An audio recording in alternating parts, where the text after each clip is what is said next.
Okay. So, kamusta po mga ka-Streetwise? Ako po si Takero Miyamoto at welcome po sa aking munting channel. So, mga kababayan, natatakot na po talaga itong mga DDS. Kasi po, mukhang malaki po yung tsansa na si Secretary Boying Rimulya yung magiging susunod nga po na ombudsman. Okay. So, ngayon dahil nga po dyan mga ka-Streetwise, no, itong si Marcoleta, nagpapansin na naman. Ay, di mula Kenya, maraming salamat po, no? Thank you po, no? So ngayon dahil nga po dyan, gumawa po ng isang sworn opposition. Sinumpa ang pagtanggi in Tagalog. Ito si Rodante Marcoleta. No? Sabi dito, no? Pinost niya pa talaga ito sa Facebook niya, no? Senator Marcoleta files a sworn opposition against Secretary of Justice Rimulya's ombudsman bid. Diba? The sworn opposition highlighted Secretary Rimulya's. So ano yung mga rason? Ano yung mga rason ni Marcolelat o ni Marcobeta para po tanggihan o pigilan yung pag-appoint nga po kay Boying Rimulya bilang ombudsman? So ito. So failure to demonstrate the required legal acumen, no, and adherence to the standard of probity based on his recent public pronouncement. Puta, probity-based ka pa nalalaman. Alam niyo mga kababayan, kung usapin probity-based lang ang pag-uusapan natin, ikaw ang wala nun, Marcoleta. Kasi ikaw sumusuporta ka sa mamamatay tao. Yung mga pronouncement mo minsan, palpak, sablay, at hindi ka po nagiging senador ng Pilipinas. Nagiging senador ka ng mga Duterte. So ngayon kung ang reklamo mo na walang probity, itong mga statement po ni Secretary Boying Rimulya, ikaw po yun. Budok eh, no? Walang yan. Ano ba kinakatakot nyo kay Secretary Boying Rimulya? Di ba? May pag-usapan natin yun mamaya. Okay. Sabi pa dito, affirmation of Senator Erwin Tulfo's bending the law, it constitutes a violation of the Code of Professional Responsibility and Accountability, CPRA. Okay. So ngayon mga babayan, no, so ginamit po ni Marcolelat, no, yung pagpabor nga po ni Secretary Boying Rimulya na sometimes kailangan nating i-bend yung law para po i-please po yung mga tao. Di ba? Ayun yung ayun yung sinabi ni Erwin Tulfo nung Blue Ribbon Committee eh. Okay. So ngayon, kung ngayon pala yung nirereklamo mo, anong ginawa ni Digong? Si Digong din di ba? Si Digong din, di ba, nag-bend ng law? Pumatay na sila sa katutak na tao? So, ano yun? One track mind si Marcoleta. O nga, no? Bugok yan eh. And by the way, mga kababayan, ito eh. Ito yung dalawang bugok, no, na nag-uusap-usap na naman. No, na pinag-uusapan nga nila itong statement nga po ni Marcolelat. So, panoorin natin to, no?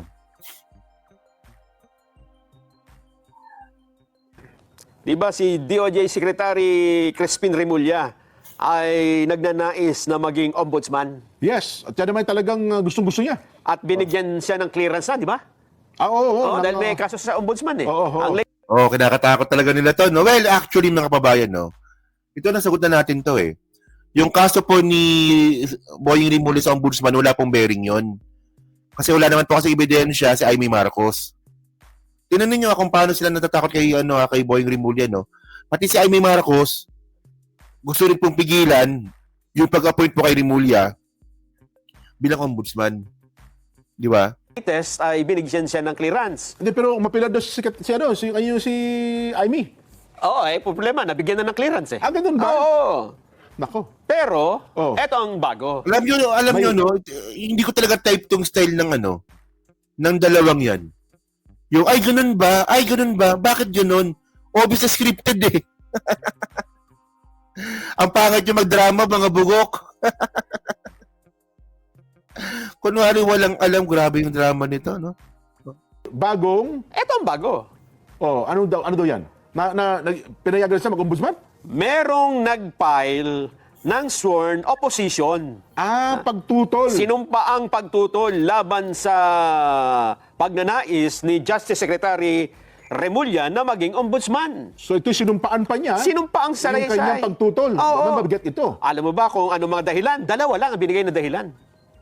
Kung bakit siya tumututol Oo. na maging ombudsman Eto. ito si Secretary Remulla. Oh. Tinututulan ko Oh. na si Secretary Crispin Remulla ng DOJ ay maging mahirang na ombudsman dahil sa dalawang bagay. Okay. Una, failure. Bigo, na bigo. Kabiguan, oo. To demonstrate the required legal acumen and adherence to the standards of probity based on his recent public pronouncements. Okay. So, ibig sabihin nito, may mga pahayag ang Justice Secretary na hindi nakakaabot sa pamantayan na Ng publiko. na nangaayon sa batas. Oh, Di niya maintindihan. Di niya maintindihan yung sinabi niya na ni Marcoleta. Alagyan yan. Kasi required legal acumen Oo. and adherence to the standards of probity. Base dun sa kanyang mga sinabi. Ano ba yun? Well, Ito, pangalawa. Oo. Talagay din. Ano yun? Affirmation. Oo. Ibig sabihin, Pagsang-ayon. Pagsang-ayon. Oo. On Senator Erwin Tulfos bending the law. Nako! It constitutes a violation of the Code of Professional Responsibility and Accountability. So yung pag-yes niya, yes sir. Mabigat pala ang implikasyon. Mabigat, oo. Oo nga, no? Kasi sinabi niya bilang Justice Secretary, kagawaran ng hustisya, katarungan, sometimes, sabi niya, ay, We have to bend the law para daw... to please the people. Isn't it right, Mr. Secretary? Yes sir. Ayun. Yari sa doon. Doon siya ay nako, mabigat pala talaga, no? Kung ha? Oh. Sige. So yun ang dalawang mabigat na katwiran. Nung Tanga-tangahan talaga itong dalawa na to. No? Tanga-tangahan lang eh. nag-file ng sinumpaang opposition. Parang may batayan, ah. Oh. Hindi lang para, may batayan, ah. Wala ka ba itatanong tungkol dyan? Yun ang gusto ko malaman, sino? Sino? Ang inan tong mga to, no? Sino yun? Sino nag-file? Sinong gumawa niyan? Niwala ko. Obvious na ano lang eh. Obvious na nang uuto lang eh. Puta, itatapit nyo yan nang hindi nyo alam kung sino. Sino ba yan? Sino nag-file yan? So, ano ko ba? Bugok eh, no? So ngayon mga kababayan, no, actually kasi, alam naman po natin, no, na yung dating ombudsman po talaga, imbis po na maging bantay po sa batas, naging lapdog lang po ni Digong. So tinan nyo to bastos si si Mark Teres eh. Kasi po natatakot po sila kay Secretary Boying Rimulya. Kasi nga po, ang dami pong mga mali-maling ginawa ni Mark Teres. Na posible nga po na ituwid ito ni Secretary Boying Rimulya pag siya po naging ombudsman. For example, ito. Ito, alam niyo ba to? Mga DDS. Mark Teres insists on restriction to SAL and access jail time for those making comments. Ayan, no? Alam niyo ginawa po ni Alam niyo ginawa ni Mark Teres? Ito malamang itatama to ni Boying Rimulya pag siya naging ombudsman eh. Yung ginawa po ni Mark Teres, dati po kasi yung SALN po ng mga politiko, open sa public yan. So yung ginawa po ni Mark Teres na appointee ni Digong, tinago po yung SALN ng mga Duterte. Bago kayo makakuha ng SALN ng mga Duterte, kailangan may request muna kayo na aprobahan ng ombudsman. So sino yung ombudsman? Si Mark Teres. So yung ngayon kailangan baguhin ito kasi gumawa ng circular order ata to ni Mark Teres. At ang malupit dito mga kababayan, ikukulong kayo kapag kayo nagtanong kayo about sa SALN.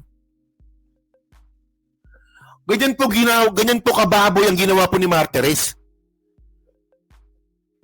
So kaya ayaw ng mga DDS to. Ayaw ni Marcoleta to. Di ba? O tama nga, Jamie. O dahil pa sa tinago nga po ni Mark Teres, yung SALN ng mga politiko, kaya lumobo po yung problema sa flood control. Di ba pwede na pala itago yung SALN eh. Hindi ko talaga makuha kung anong point eh. Kung bakit ginawa ito ni Digong at ni Mark Teres eh. Di ba? So ito pa malupit. In 2020, then Ombudsman Samuel Mark Teres revealed he had stopped the Office of the Ombudsman live self-checks since he was appointed by former President Rodrigo Duterte. Yun yun, di ba? Dati po kasi, para ang isa pong unang hakbang, para makapag-file po ng kaso sa mga politiko or ng elected officials, ang ombudsman, lifestyle check. So, ang ginawa pala ni Martires, noong 2020, tinigil po ni Martires yung lifestyle check ng mga politician. Bobo no?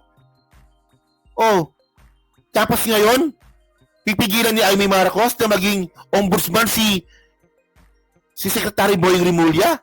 Ayaw ni Marcoleta. Bakit? Ayaw nyo na pagbabago? Ayaw nyo na baguhin ito? Diyan po kan malinaw mga kababayan no, na imbis nga po na maging tagabantay po ang ombudsman nung panahon ni Digong, naging lapdog po ito ni Digong. Di ba? Oh. O ito malapit. Oh. Ombudsman urges graft wraps versus Lao Parmali Executive. Ayan ha. So ito kayo kinasuhan naman pala ng ombudsman. Kailan kinasuhan? January 10, 2025. Kung kailan patapos na yung termino niya. Hindi nyo kalokohan ito, no? Nagkaroon na po ng investigasyon sa Senado na talagang implicated po talaga si Lau at saka si Duque sa Parmali. Dapat ora mismo na filean na ito ng kaso. Kasi po turn-over na nga po ng Senate yung mga dokumento sa ombudsman nun. Anong ginawa ng ombudsman? Kinasuhan nila 2025. Oh. So wala na to, nakalimutan na to. Ewan ko ba sa mga senador po na to kung anong katangahan tong mga meron tong mga to. So malinaw mga kababayan, malinaw mga ka-streetways, no? Na ito nga pong ginawa nga po ni Martires sa ombudsman ay pambababoy po sa institusyon. At ako naniniwala po ako, no, na yan ninyo meron pa yan eh. Nung panahon din po ni Digong, ombudsman, no, tama, no? O, yung ombudsman, nung panahon din po ni Digong, napabayaan din po yung kaso ng mga sangkot po sa Napoles. Di ba sa PIDAP? Kaya nga na not guilty nga itong mga hinayupak na to eh.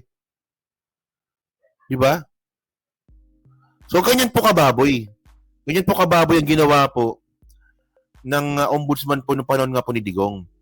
Na ngayon nga po, nung napilit na ako, naniniwala po ako na si Secretary Boying Rimulya nga po, talagang karapat-dapat po na upuan po yung opisina po na yan. Para po matuwid. No, kasi tandaan po natin, no, ang dami pong mali pong ginawa nung panahon ni Digong. Kasi nga po, implicated dito, o sangkot dito, yung mga kaibigan, kaalyado ng mga Duterte. So kapag si Boying Rimulya po ang magiging ombudsman dito, yung mga nakalusot na makasuhan nung panahon ni Digong, posible po mabuhay po ulit ito. 'Di ba? So, actually dapat talaga si Martires dapat imbestigahan din pala 'yan. O nga no?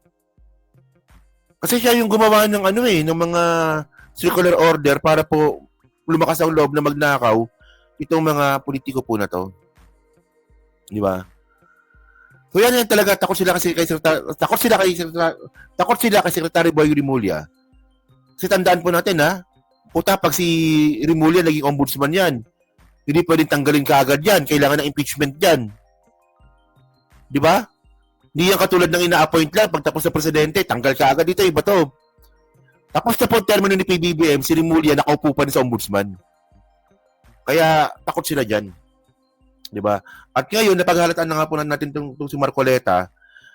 Itong matandang hukuluban na doon na si Marcoleta, hindi talaga siya nagiging senador ng Pilipinas. Nagiging senador po siya talaga ng mga Duterte. Ayan, no? So yun mga kababayan, so kayo po ba? Pabor po ba kayo na maging sekretary, na maging ombudsman itong si Boying Rimulya? At kayo sa tingin nyo dyan sa Team Replay, no? Sa tingin nyo ba? Ano yung rason kung bakit pinipigilan ng mga DDS para maging ombudsman itong si Rimulya? Anong rason? 'Di ba? So, dyan sa Team Replay, no, so pa-comment na po sa baba at binabasa ko pong lahat yan. Siyempre, dyan sa Team Replay, no, pa-like, pa-subscribe. Kung di naman kalabisan, pa-share rin po ng video po na to. Okay? So, thank you mga kababayan. So, maraming salamat sa inyong lahat, no. Kita na lang ulit tayo bukas.